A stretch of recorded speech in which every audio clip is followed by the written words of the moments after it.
I'm Amber Tresca, and this is About IBD. I'm a medical writer and patient educator who lives with a J-pouch due to ulcerative colitis. It's my mission to educate people living with Crohn's disease or ulcerative colitis about their disease and to bring awareness to the patient journey. Welcome to episode 138. After a diagnosis of IBD, a colonoscopy tends to be a pretty common procedure. But this episode is not about us frequent flyers.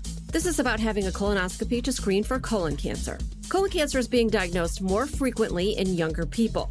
For that reason, it's now recommended that most people get a screening colonoscopy at the age of 45. Getting someone you love to get a screening colonoscopy can be a challenge, which is completely understandable.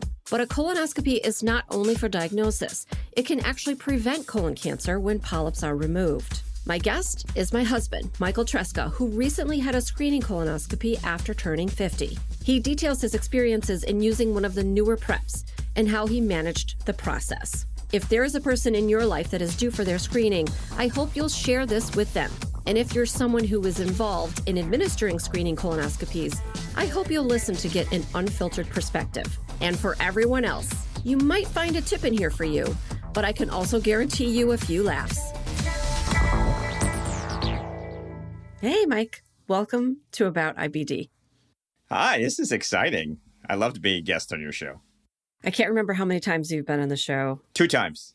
I'm not counting, but... Wow. Okay. Great. I suppose I should remember that better than you do. But all right, we're going to go with it. We have a real, genuine reason for being here, and that is because you are prepping for a colonoscopy. You are 50. You'll be turning 51 soon. But given that the age was reduced to 45 for a screening colonoscopy, and given that it was probably at least 10 years since your last one, it was time for another one. But insurance said no until you were actually 50. Correct. So that's why we're doing this now. And you do have a family history. Can you tell me what you recall about that? Because it's like a lot of families, I think it's not really openly discussed. So you don't have perfect clarity, but we know a little bit. My grandfather, my maternal grandfather, died from colon cancer. So, yeah, so that's a history. Sometimes I forget about it because I don't remember as a kid. There's actually a picture of us together shortly before he passed that we were sort of told to take with him because he was in pretty dire straits, and he had a pouch at that point. He had an ostomy. I have asked, but it doesn't seem that anyone even really knows the particulars of it. All I know is that he had an ostomy. It was very difficult for him, and that he did die young. I don't know that the cause was actually the colon cancer. Right. Did you tell your physicians about your grandfather having colon cancer? My GP, who I adore, we have a good relationship. He knows everything. So, yeah, he's aware. He was one of the ones who essentially told me earlier and recommended, go get screened.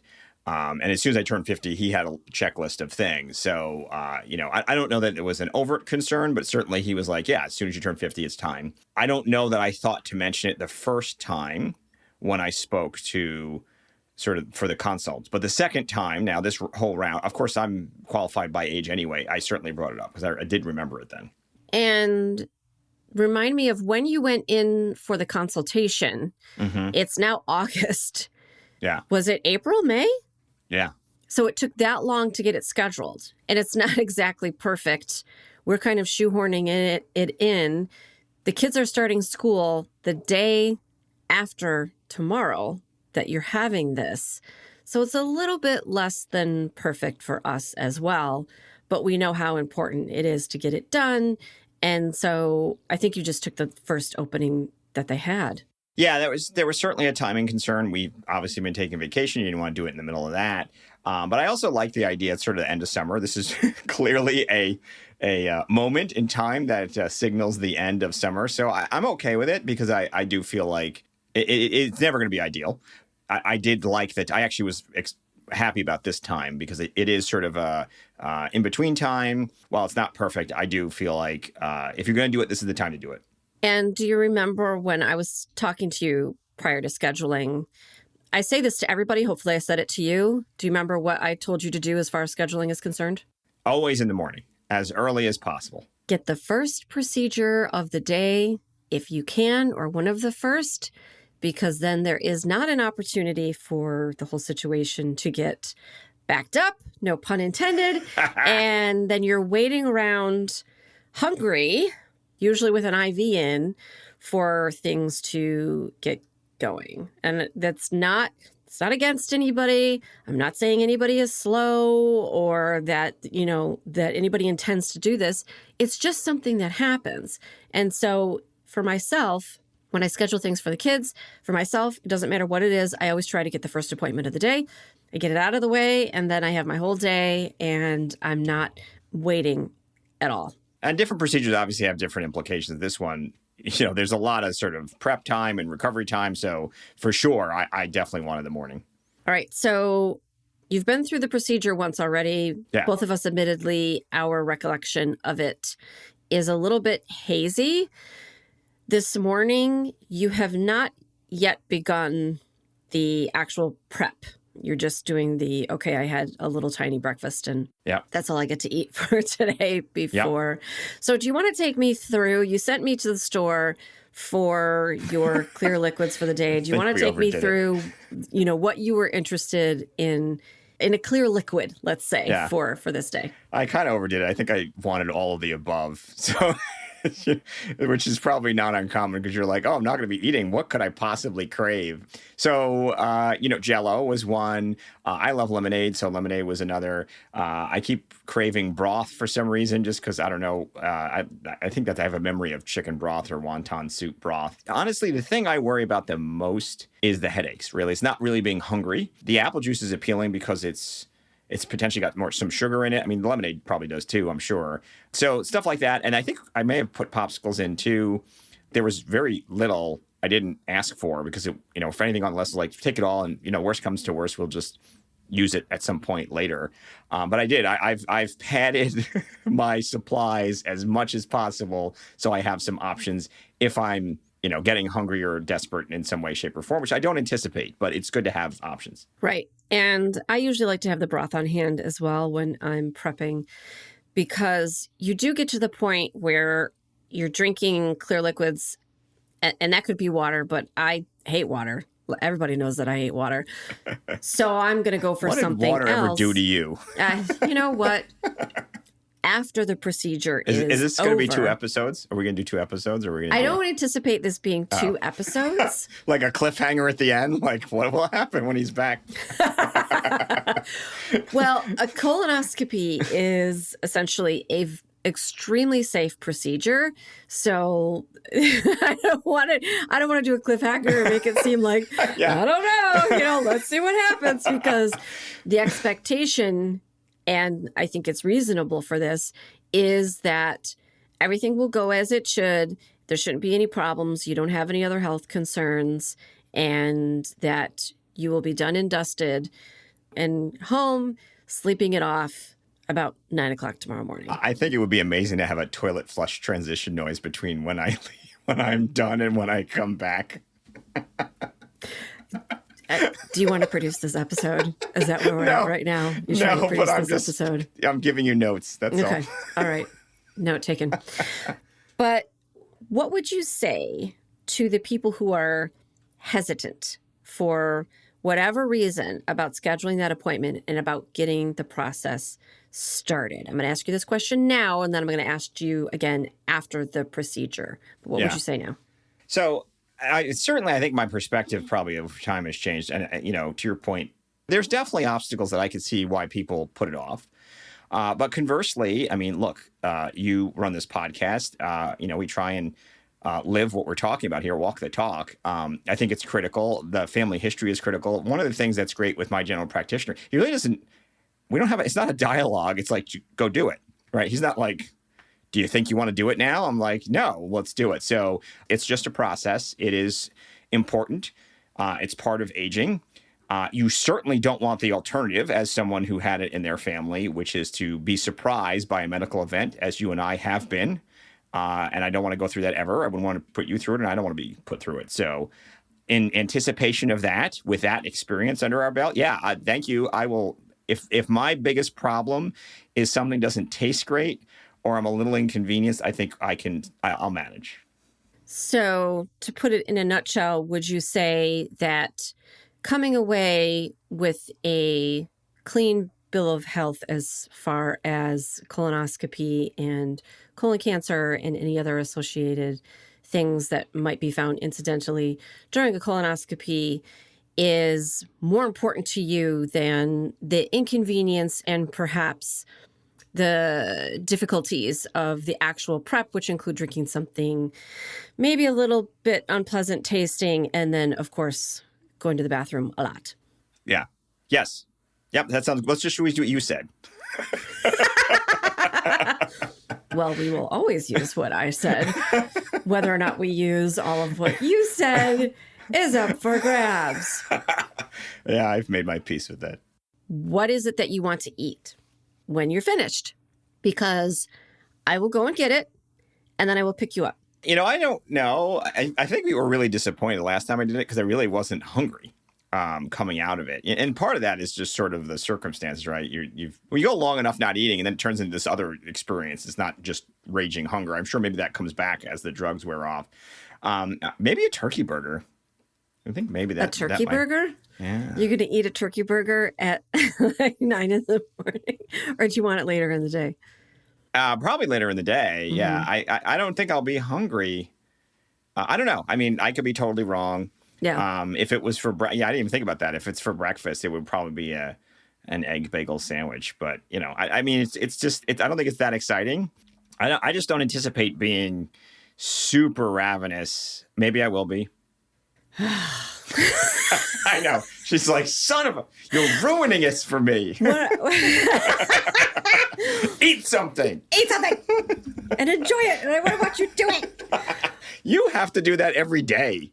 You watch me enjoy it. I love your cooking, so I do it. So it's not quite as exciting with me, I imagine. Well, now I think you're just bartering for better treatment during this whole process. Who knows? I'm very reliant on you during this. I know. That's what I'm saying. I remember one of the times that I was NPO, which means nothing by mouth, in the hospital. And I don't know how long it had been going on for, but many days. And one of the nurses said to me, the patients tell me sometimes that at a certain point they just stop feeling hungry. Mm. And I'm not a violent person. But I was really frustrated. I was really frustrated in that moment because while not being able to eat while having to fast prior to any procedure or for being on bowel rest, because that's what they did for ulcerative colitis back in the day, I did not ever stop feeling hungry. Never. And in the hospital, you're watching people eat in front of you. At least at home, you can sort of keep that away. But so coming out of a colonoscopy or a pouchoscopy, I absolutely am hungry and I want something to eat right away because it is very uncomfortable and I don't like not having my faculties around me, which is what happens when I don't eat for a little while. And the headache, it gets into your eyes. For me, like all of that. Maybe a chocolate glazed donut. A chocolate glazed donut. That's an easy, not super complicated. That would be a good one. At this point, prior to starting to drink your prep, which is a split prep, and prior to actually having the procedure, do you have anything encouraging to say to anyone who is on the fence, who is not ready to schedule their colonoscopy yet?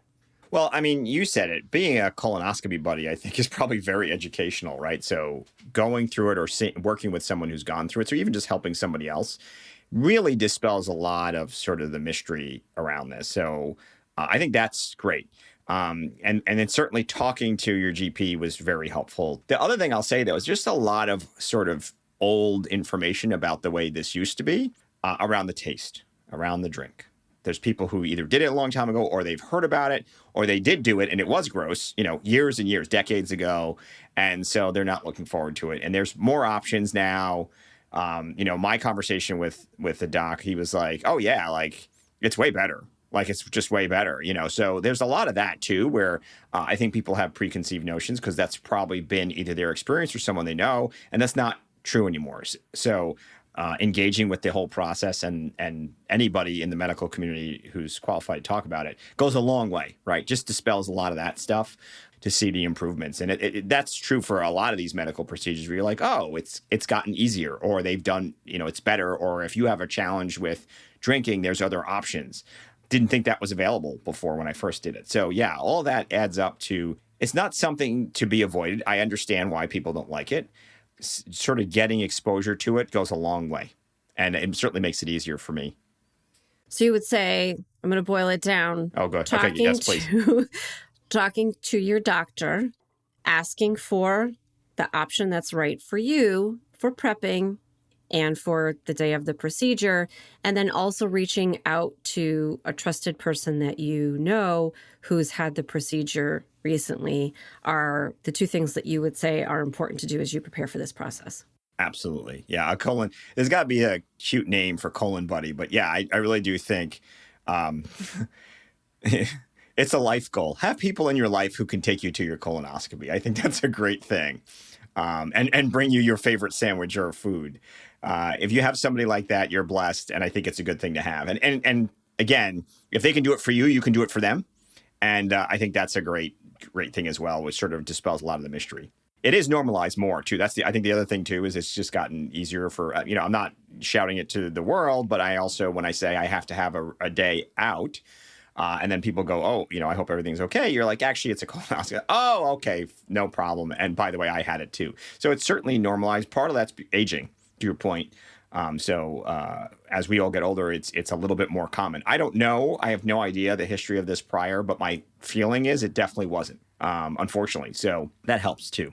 No, not at all. And my first one, I had the prep where you're drinking kind of like a gallon of liquid. Yeah. And I was 16. I'm such a rule follower and such a completionist. I drank that whole gallon. They told me to drink it. Oh, you drank the whole thing? Nobody and I drinks drank it. And I had significant colitis. I probably did not need it to prep. I did not need to go that hard.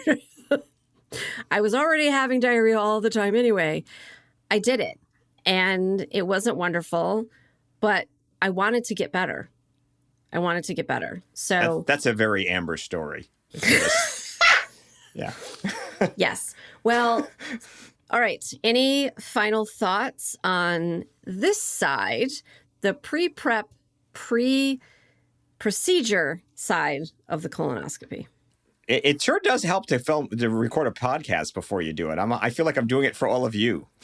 This is really nice. Like, if I was just doing it on my own, I'd be like, oh, I got to get through it. But this is great to talk about it and sort of prep beforehand. So I feel like I'm doing it for the greater good, not just for me.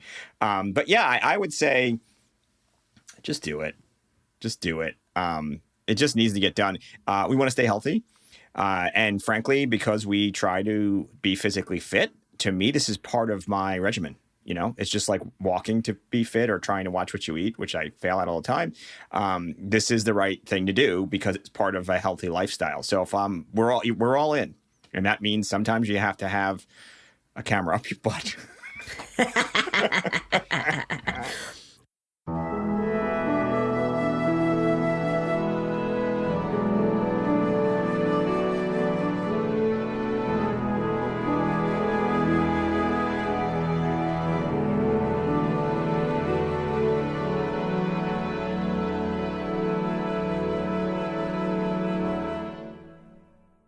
Hey, Mike, welcome back. Wow. It feels like just seconds. A long time, but then no time at all. All right, now we're going to talk about what it's like to be on the other side of the procedure now that you actually did the prep, you went through the procedure, and all of that. We're a few days later now, so you can have some perspective on it. So now I'm going to ask you to go through all of that. So first off, let me ask you how you found the prep process and if anything was difficult for you. So for me, the food issue In fact, it's the reverse. I actually don't feel hungry. Part of it is the Plenview itself, I guess. It just, by the end of it, I really didn't want any food. So it was a little bit that I wasn't hungry. There was occasionally sort of psychological pangs of hunger, but for the most part, I was too just kind of bloated. So that wasn't a bigger problem. The challenge, as always, is routine, right? So everybody else is eating. I think we talked at one point where you all going to go out, and this way I don't see you eat. So we sort of got around that by having, I think we had Chinese food. So I was able to sort of have broth, and that felt good. I still sat down and sort of participated, but didn't, eat anything substantial. So I thought that was a good compromise. I could see that being a challenge for some people, which is it's less the food, it's more the routine. And then sort of having to be like a hermit and not have food in your face, which is tough. It's just hard because you're already struggling with it anyway. You got all these other things going on, and then you don't want to make people also suffer along with you and not be able to eat in front of you. So I thought that worked out well. But that was really the only piece. I didn't find fasting particularly difficult. The thing I worry about, which I think happened last time, was I had a headache. And I didn't get a headache this time. Partially because I think we were well prepared. I mean, I think I asked for everything on the list and you got me everything. So I had quite a few choices, which was great. It didn't feel like I was just missing out. In fact, there's probably more food choices than I normally have when I eat lunch and dinner and breakfast at home. So it was quite a bit. And I felt like that wasn't the issue. It was just more the routine.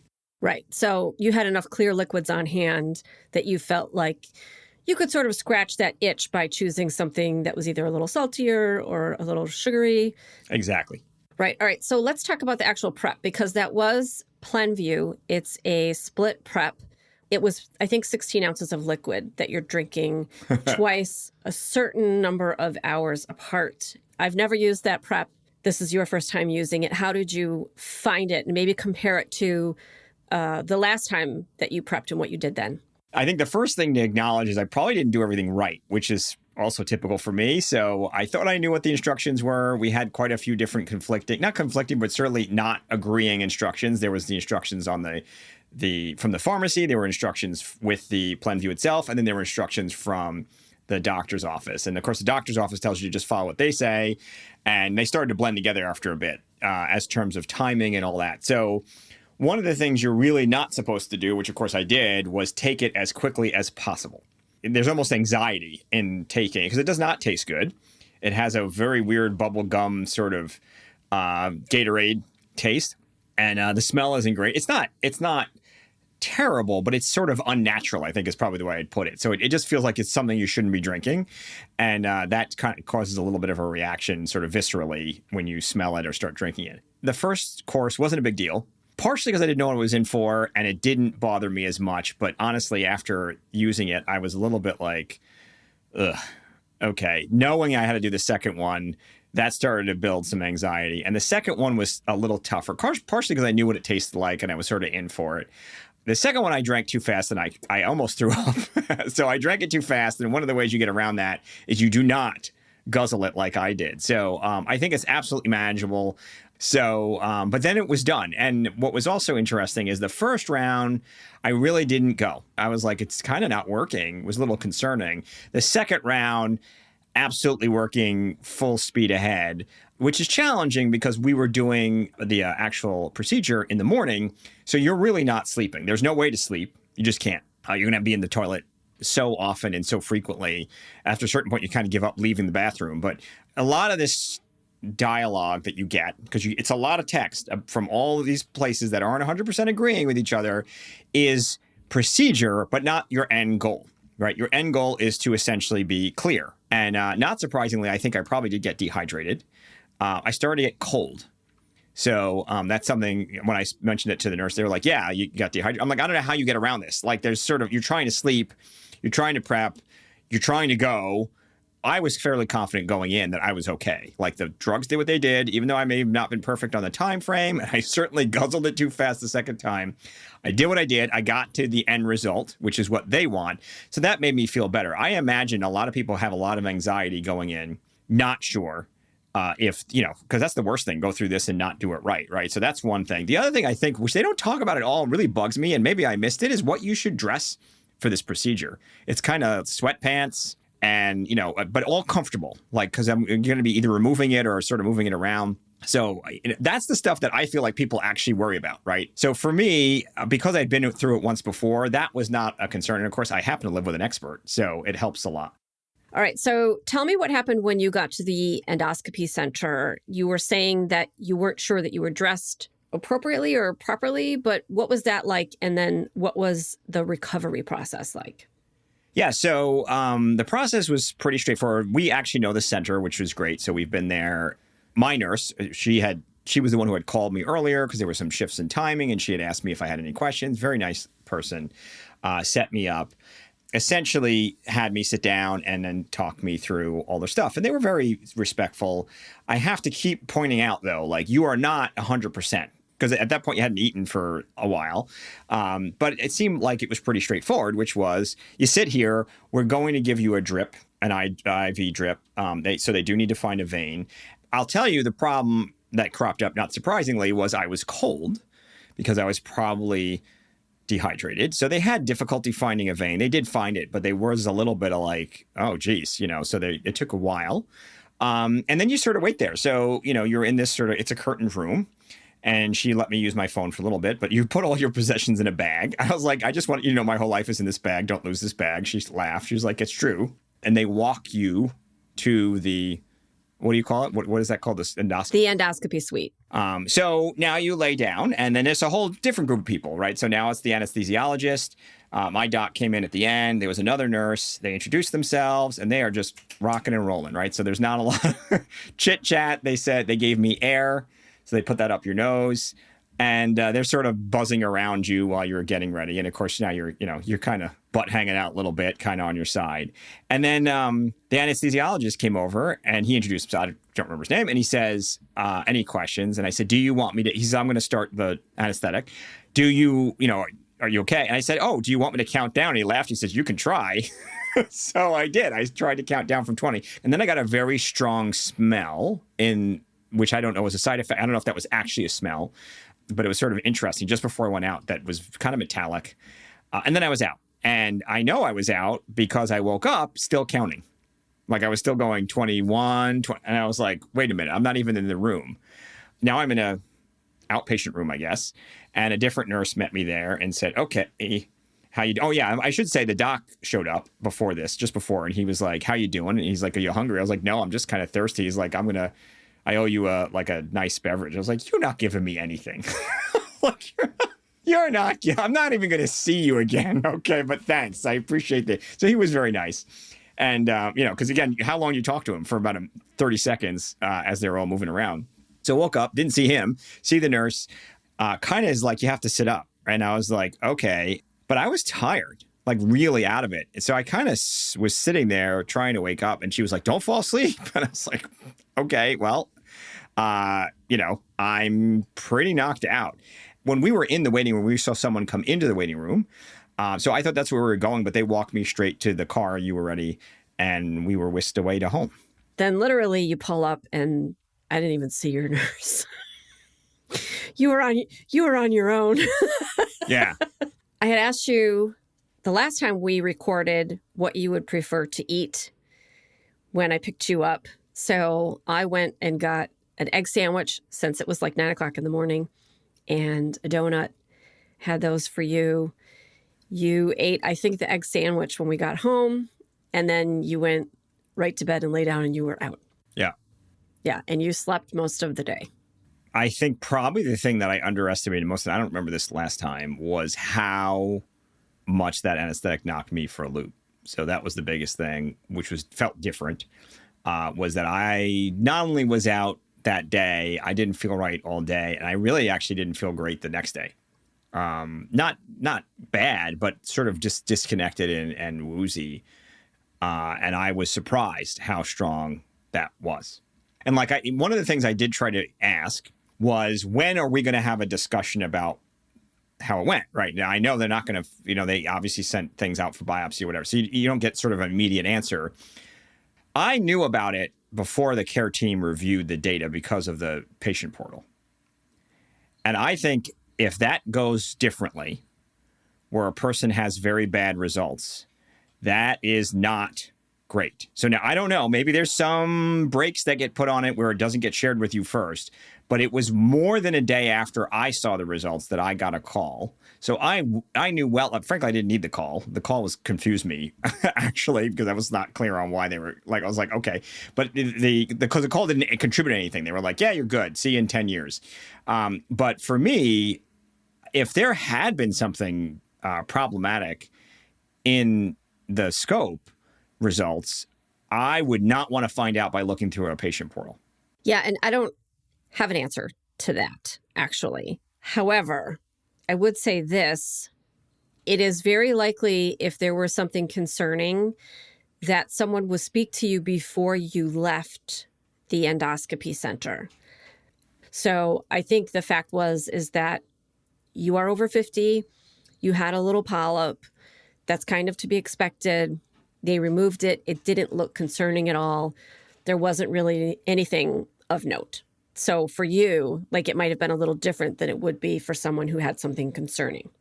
Right. And you don't know. You don't know because you're yourself. And if you haven't gone through this, you don't know what's normal or what isn't. So now I'm remembering the nurse said 1 polyp was removed. That's normal. Not a big deal. I think on the way out. But it was, to me, I was just like, I didn't know what was going on. So it was kind of, there wasn't a lot of, the continuum of care from going in to coming out felt a little disjointed. So it's good. I think the point I guess I want to make is it's so important to have a partner with you who's on it, right? Because they need to be aware, because I certainly was not able to advocate for myself in any way, shape, or form. And I don't think anything that was said to me was going to be retained or really that I would be like, oh, this is what they said and that makes sense and this is what happened. So it was really important that you knew what was going on because I didn't. Right, for sure. All right. Now you're on the other side of this. You're done for 10 years. 10 years, baby. 10 years. Hopefully you can go that long and there's no other reason for you to need to go in for a procedure like this. Do you have any thoughts on the whole process of screening for colon cancer? Well, just do it. There's one. I get it. It's not fun. I think I would probably try and do the prep a little differently. But it's sort of interesting because 10 years is a long time. So first of all, the drugs can change, the procedure can change. There's so much in 10 years that could change between now and then. They could just scan you or something. I don't know.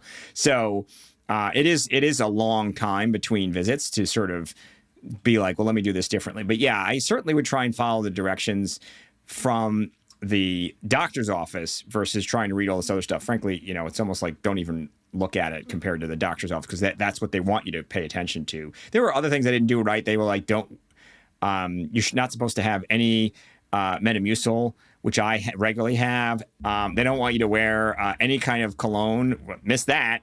Conversely, obviously, it was still a success, even though I screwed some of that stuff up. It's not like, we failed the exam. But there's probably things I could have done to be a better patient, but there's also probably things they could have done to be a better care team, in my opinion, in the way they sort of conducted themselves. This is a place that does a lot of them.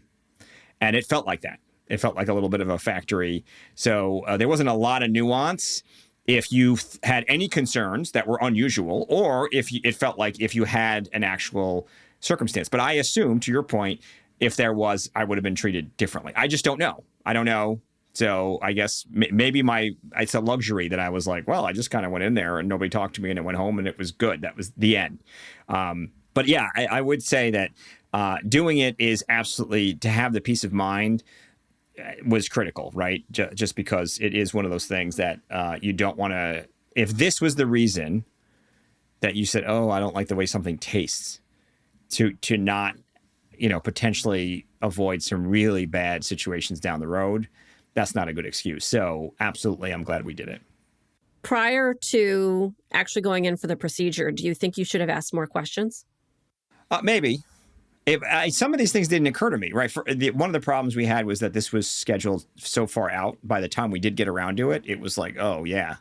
And then I was getting a barrage of sort of messages and emails, and then they moved the time slightly. I did actually have a good dialogue with the nurse who gave me a different set of directions than what the text said.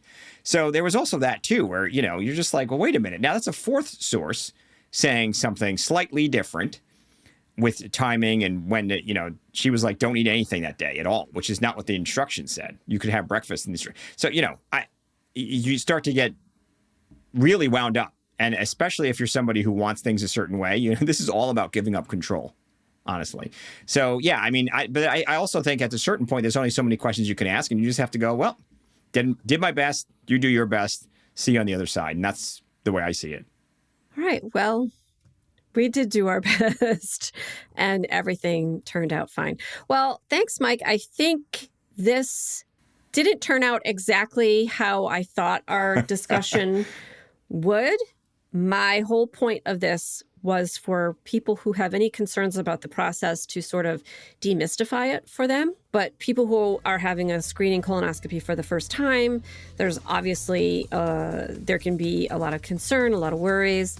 And so I wanted to give more information so that it can seem a little less intimidating. But I think what this has turned into is also something that I hope that healthcare providers will take away some of the pitfalls. I don't think it's anything really new. I think these are things that we already know, but that during the process, communication needs to be clearer, that perhaps patients would like to have someone with them after the procedure, or at least maybe to see their doctor if they could, and that there needs to be a little more attention paid to you as a person and a little bit less feeling like you are going through a process like on an assembly line, is what I would say. Totally agree. Thank you so much. And we will make sure that we get this hopefully in front of people who can benefit from the information. So thanks a lot. Thank you.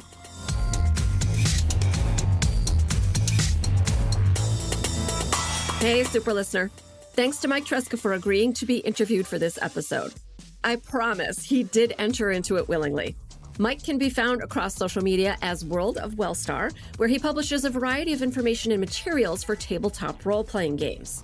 I will put his information in the show notes. Also, thanks to you for sharing this episode with someone who can benefit from the information. Even though you're listening to me, maybe with headphones on, I want you to think of this as a two-way conversation. We are a community. You can follow me across all social media as About IBD. You can also go to aboutibd.com and contact me there. Links to a written transcript, everyone's social media handles, and more information on the topics we discussed is in the show notes and on my episode 138 page on aboutibd.com. Thanks for listening. And remember, until next time, I want you to know more about IBD. About IBD is a production of Mal and Tal Enterprises. It is written, produced, and directed by me, Amber Tresca. Mix and sound design is by Mac Cooney. Theme music is from Cooney Studio.